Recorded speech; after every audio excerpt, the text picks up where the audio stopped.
Yeah, it's weird. It's a weird time because everything's changing so fast. Everything is approaching singularity to where exponentially everything's going just faster and faster, and there's no time to even establish rules anymore until the thing is changed again. By the time people like kind of agree on something, it's changed again, and it's like that's why I think a lot of people are freaking out. I think that's why kind of the whole um, extremism thing is happening now, because it's something to hold on to during times where there's nothing to hold on to. There's chaos. It's like I think the only way to deal with that situation is to let go, is just to completely let go and trust.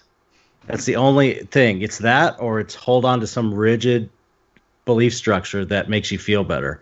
And you can see that the extremists are dangerous and not doing positive things for humanity. I think it's a weird time. It's kind of cool in a way.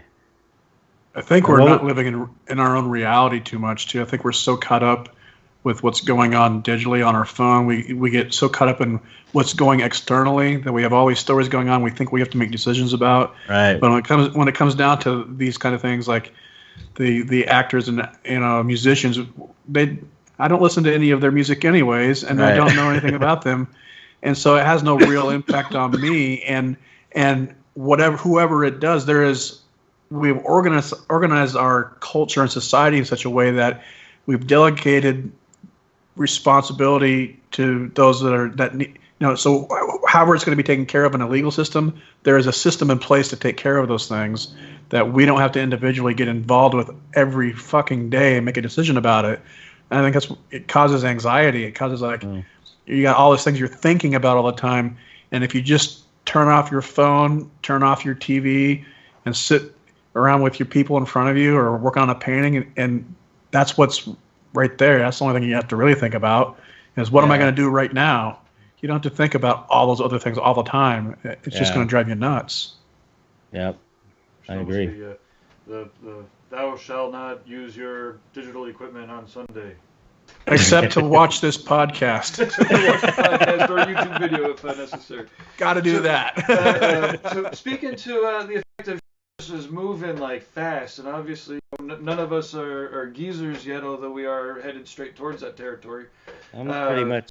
Are there lessons that you've learned getting old in the art world that you might be able to share to some younger people? Maybe either simple ergonomic tips, or maybe some mental shifts that you might be able to prepare people for? You don't want to ask me about ergonomic tips because my back is so fucked. I'm on like 3 weeks of a pinched nerve, probably from sitting wrong. So for ergonomics, I suggest paint while you're standing up. I like to work standing as much as possible. I'm going to start as soon as this pinch nerve is done. I'm going to start yoga, start walking again, and I'm going to start painting standing up. Because I echo that. Take care of your health, because that's the thing that's coming back to bite me the most. Is like my 20s, after my late 20s through almost all my 30s, I just like. Fuck it, I just let myself go. I didn't give a shit, and I got fat, ate whatever I wanted, didn't exercise, and then I found out I had diabetes and high blood pressure, high cholesterol, and I had to take care of it. And although I'm in a lot better shape now, my body is paying the damage. It's a lot harder for me to recover than would have been if I had stayed healthy. You're borrowing from your future self, right? When you don't give a shit. And when you get to be your future self, you get mad at your past self for that. And you'll get there. You will be your future self one day if you're lucky. Donuts and pizza are not worth it. Not to the extent that I was doing it.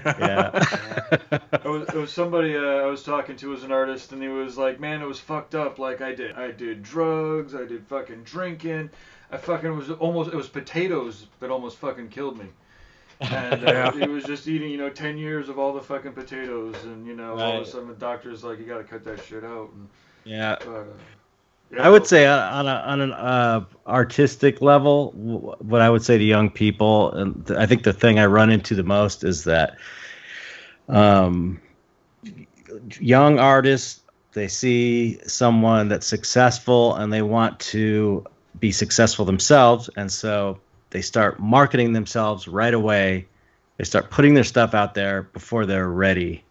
And I think, I think it's important to really learn the fundamentals of artwork, of creating artwork, because a lot of people just kind of jump in and I'm all about jumping in. I mean, I kind of jumped in myself, but I had a lot of background in art from my job and everything, so I could draw and paint and stuff to a degree.